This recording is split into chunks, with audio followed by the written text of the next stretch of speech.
आज के इस बदलती दुनिया में अगर कुछ तेजी से बदल रहा है और तेजी से ग्रो हो रहा है तो टेक्नोलॉजी है। टेक्नोलॉजी हर दिन एडवांस होता जा रहा है और लोगों के द्वारा एक्सेप्ट भी किया जा रहा है। आर्टिफिशियल इंटेलिजेंस भी ऐसा टेक्नोलॉजी है जो तेजी से अपग्रेड और एडवांस हो रहा है। लेकिन जब भी हम आर्टिफिशियल इंटेलिजेंस के ऊपर सोचते हैं या बात करते हैं तो हमें अक्सर बहुत सारे फेमस पर्सनालिटीज अपने अपने सजेशन देते हुए मिलेंगे। For example Sundar Pichai, Bill Gates, Stephen Hawking, Elon Musk और बहुत सारे, जो मन में बहुत सारे सवाल खड़े करते हैं। आने वाले द एज ऑफ एआई सचमुच हम इंसानों के लिए वरदान है या श्राप है? ये हमारी जनरेशन को आने वाले फ्यूचर में डेवलपमेंट की ओर ले जाएगा या हमारे ह्यूमन सिविलाइजेशन के लिए विनाश का कारण बनेगा? हेलो दोस्तों, ये सब सवालों के साथ मैं अंकित कुमार हमारे चैनल टेकी के साथ आर्टिफिशियल इंटेलिजेंस की जर्नी शुरू करते हैं।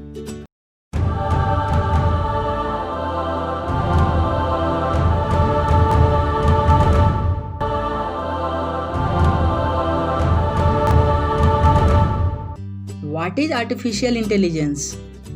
अगर कंप्यूटर की भाषा में एआई को एक्सप्लेन करें तो AI is a branch of science and engineering of making intelligent machine और computer system who are able to perform tasks normally as like human beings.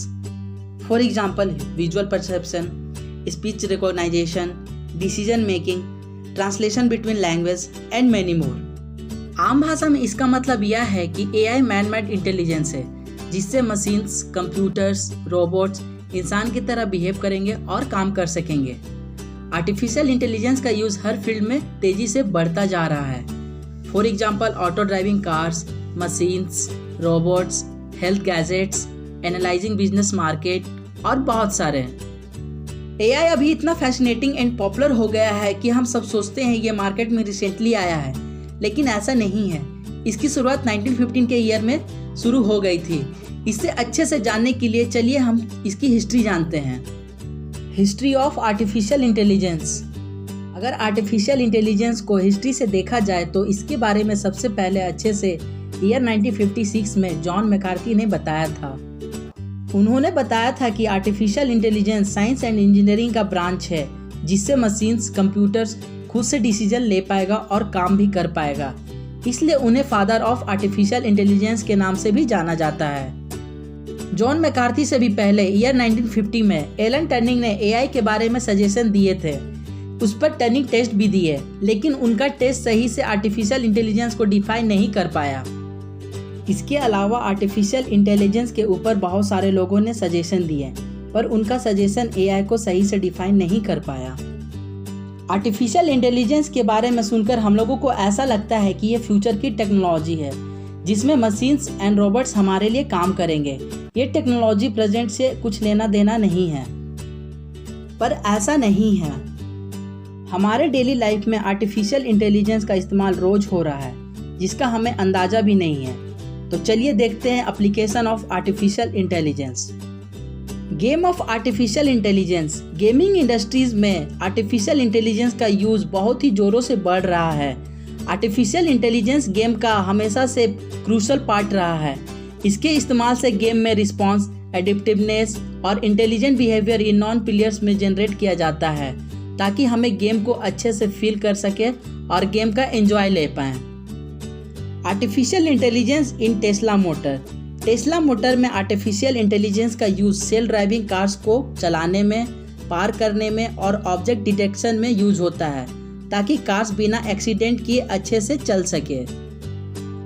IBM Watson artificial intelligence. IBM company ने अपना advance artificial intelligence को बनाया है ताकि health care industries में artificial intelligence की मदद से मेडिसिन्स बनाने में, ऑपरेशन करने में, पेशेंट की ट्रीटमेंट करने में आसानी हो, जिससे लोगों के मरने का रिस्क कम किया जा सके।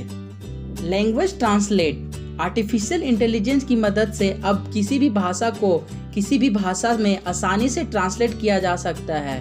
फॉर एग्जाम्पल गूगल ट्रांसलेटर, जो चाइनीज को हिंदी में या और किसी भी लैंग्वेज में ट्रांसलेट कर सकते हैं।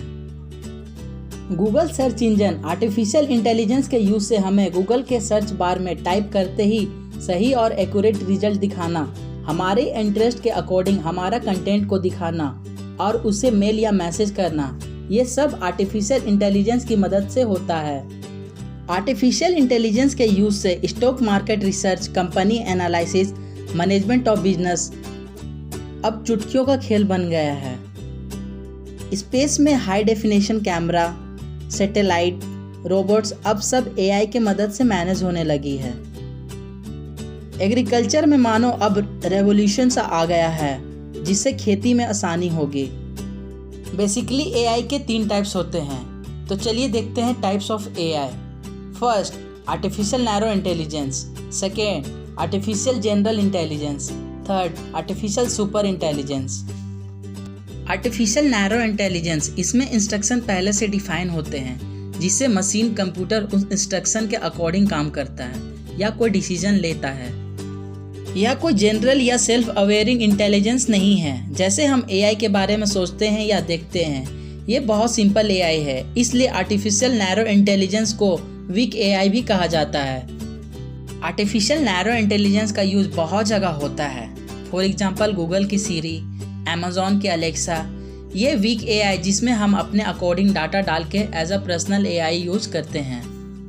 डेली बेसिस पे देखा जाए तो हम लोग कई जगह आर्टिफिशियल नैरो इंटेलिजेंस का यूज करते हैं। फॉर एग्जांपल स्मार्टफोन में AI camera, face verification locker system, Google map और बहुत सारे। आर्टिफिशियल जनरल इंटेलिजेंस, इस इंटेलिजेंस में मशीन्स, कंप्यूटर्स इंटेलिजेंटली इंसानों की तरह काम करने की क्षमता रखेगा जिसे मशीन्स एक टाइम में बहुत सारे काम खुद से कर पाएगा। आर्टिफिशियल जनरल इंटेलिजेंस के पास स्ट्रॉन्ग प्रोसेसिंग यूनिट होगा जो बहुत ही एडवांस और हाईटेक होगा, जो high level of computational work कर पाएगा। ये इंटेलिजेंस को मार्केट में आने में कुछ सालों का वक्त है, लेकिन जापान, चाइना, यूएसए कई अदर कंट्री इस पे वर्क कर रहे हैं। फॉर एग्जांपल रोबोट्स बनाकर लाइक असीनो, सोफिया और बहुत सारे। आर्टिफिशियल जनरल इंटेलिजेंस में मशीन इंसानों की तरह काम तो कर पाएगा पर इंसानों की तरह कुछ नया सोच नहीं पाएगा, हमारे फीलिंग्स को समझ नहीं पाएगा और हमारे जैसे सोशली और लॉजिकली डिसीजन भी नहीं ले पाएगा। हालांकि आर्टिफिशियल जनरल इंटेलिजेंस में मशीन एंड कंप्यूटर नए सिचुएशन को सीखेंगे और खुद से अपने एबिलिटी को इम्प्रूव और रीडिजाइन करेंगे। आर्टिफिशियल सुपर इंटेलिजेंस, ये अभी के लिए काल्पनिक इंटेलिजेंस है जिस पर कई सारे साइंटिस्ट, इंजीनियर्स काम कर रहे हैं। ये हमारे आने वाला भविष्य है जो कंप्यूटर और मशीन की क्षमता इंसानों की क्षमताओं से सैकड़ों गुना ज़्यादा होगा। इस इंटेलिजेंस में जो हम इंसानों के लिए नामुमकिन है वो इस इंटेलिजेंस के लिए मुमकिन होगा। इस इंटेलिजेंस के ऊपर अक्सर कई सारी मूवी बनती है जो हमें सोचने पर मजबूर कर देती है कि आने वाला एआई जनरेशन हम इंसानों के लिए खतरनाक साबित हो सकता है या नहीं। बहुत सारे फेमस पर्सनालिटीज इस पर डिबेट करते हैं। For example Elon Musk, Mark Zuckerberg, Bill Gates, Stephen Hawking, Sundar Pichai और कई सारे। ये टेक्नोलॉजी हमारे लिए एक रेवोल्यूशन और डेवलपमेंट की ओर ले जा सकता है अगर इसका इस्तेमाल सही से किया जाए और गलत हाथों में पड़ने से बचाया जाए तो। आर्टिफिशियल इंटेलिजेंस के साथ ये बहुत बड़ा गलतफहमी हम लोगों को हो जाता है कि artificial intelligence, machine learning and deep learning तीनों सेम हैं, पर ऐसा नहीं है। Artificial intelligence is the technology which enables machines to mimic human behavior। मतलब आर्टिफिशियल इंटेलिजेंस इंसान के बिहेवियर को अपनाता है। Machine learning is a subset of artificial intelligence technology which use statistical method to enable machines to improve with their experience। मतलब machine learning artificial intelligence का part है जो स्टैटिस्टिकल मेथड को अपनाकर मशीन को इम्प्रूव करने में हेल्प करता है। Deep learning is the subset of machine learning which make the computation of multi-layer neural network feasible। ये मशीन लर्निंग का पार्ट है जो कंप्यूटर के मल्टी न्यूरल नेटवर्क को संभव बनाता है। आर्टिफिशियल इंटेलिजेंस मशीन लर्निंग और डीप लर्निंग के अलावा कई सारे डोमेन को कवर करता है। For example evolutionary computation, expert system, neural network, natural language processing, computer vision, robotics, speech interpretation और कई सारे। अगर वीडियो पसंद आया है तो लाइक करें, कमेंट करें, सब्सक्राइब करें और बेल आइकन जरूर दबाएं।